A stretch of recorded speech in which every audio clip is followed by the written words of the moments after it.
patagong pagbebenta ng household LPG sa autogas station sa Bulacan na booking ng investigador. Kaya naman, peprenohan na ito ng mga kinaukulan. Karamihan sa mga taxi converted na. Liquefied petroleum gas o LPG ang gamit sa makina. Pero dito raw sa bayan ng Baliwag sa lalawigan ng Bulacan, ang mga tricycle tila converted na rin daw sa LPG. O laging pasahero ang tangkigang. Tuwing gabi kasi, sa halip ng mga tao, mga tangke ng LPG ang kanilang pasahero. OMG! Kaya naman mala terminal ang pila nila dito sa North Star Autogas Station sa Baliwag, Bulacan. Pero nilinaw ng Department of Energy o DOE na B o bawal na bawal ang pagre-refill ng mga tangke ng LPG sa ganitong paraan. Una-una, iba yung bulb ng household cylinder saka doon sa auto gas container. Kasi kung open sa public, magkakarga ka doon. Kung meron naninigarilyo doon, no smoking dapat, di ba? Unsafe na practice na yon. Kaya naman inilapit namin sa kanilang tanggapan ng aming napunan para matigil na ang North Star Autogas sa kanilang kalokohan. Kasama ang mga kinatawa ng DOE, wala nang patumpik-tumpik na dumiretso sa Baliwag, Bulacan ng mga otoridad para sa isasagawang sorpresang inspeksyon.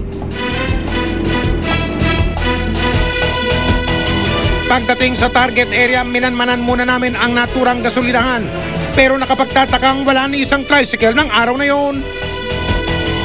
Natiktika namin ang mga suking tricycle na may dalang tangke ng LPG. Pero sa halip na bumili, tila itinataboy sila ng nagbabantay na gasboy. Hindi rin siya magkamayaw sa pagte-text. Sino kaya ang lucky texter na tila naghahatid ng masamang balita? Boy oh boy, di mo ba nakikitang bawal ang paggamit ng cellphone dyan sa gasolinahan? Sumapit ang dilim pero patuloy pa rin sa pagtanggi sa mga customer ng LPG station. Bakit kaya? Kung wala silang supply sa araw na yon, bakit di na lang kaya sila nagsara pang samantala?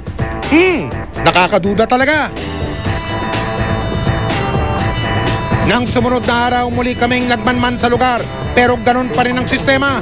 Bukas nga ang gasolinahan pero tila off-limit sa mga tricycle na dati nilang suki. Mukhang tumagas ang impormasyon tungkol sa aming pakay na inspeksyon.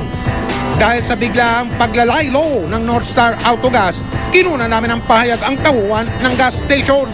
Ano kayo, sir? Patay? May-ari? Ay, hindi. Ano po kayo, sir? Sales representative po ako dito ng sa conversion kit po, Tartarini. Okay. Tartarini. Talaga lang po, ha? Hindi po ba kayo ito? Itinanggi na nagpakilalang sales rep na nagkakarga sila sa mga cylinder ng LPG na pambahay. So, sir, sinasabi nyo na hindi talaga kayo nagkakarga sa mga tangke? Ay, hindi po. Alam niyo po bang bawal, sir? Po, alam. So, sir, yung po mga tricycle, ano po yung ginagawa nila dito? Kung ano po, nagtatanong lang po sila kung magkano po yun sa per liter po natin. Kasi po, kung ano, nag-offer din po kami sa conversion po sa tricycle. So, pwede magpa-convert ng tricycle ng LPG? Po. Okay. So, marami po bang mga converted ng tricycle po dito kayo? Dito po, maano rin po. Pagkatapos po, meron din po kami mga public at sa mga private vehicles po na naka-convert na po dito sa Baliwag. Pero you're saying, sir, na may mga converted na tricycle? Meron po. Bakit ang laki naman yata ng tangke ng mga converted na tricycle na ito? May mga kaming video na nagkakarga tayo sa household na tangke. Pwede ba? Hindi po. Hindi po. Kalokohan! Sinubukan din namin kontakin ang numero ng North Star na nakapaskil sa kanilang anunsyo. Pero hindi na pala gumagana ang numerong ito. Ayon sa tanggapan ng alkalde ng Baliwag, Bulacan, nakarehistro ang gasolinahan sa North Star Odyssey Corporation. At base sa mga dokumento ng DOE, dati na pala nilang na-inspeksyon ang North Star Autogas. Hindi na raw bago ang sistema ng mga tricycle na may dalang sako habang nakapila sa kanilang istasyon. Hindi man natuloy ang inspeksyon, iginiit ng Department of Energy na patuloy nilang mamanmanon ang operasyon ng North Star Autogas. Yung findings ng inspector, ni-endorse namin sa director namin, then doon sa legal.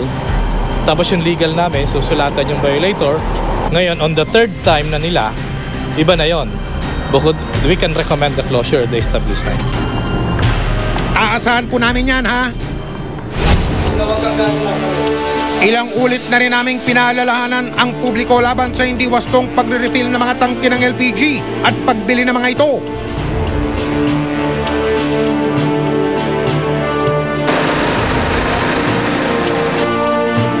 Dahil ang maaaring sukli sa mga suki, sunog!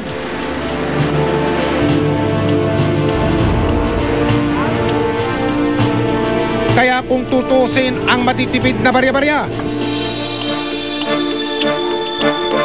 maaaring sumingil ng malaking halaga.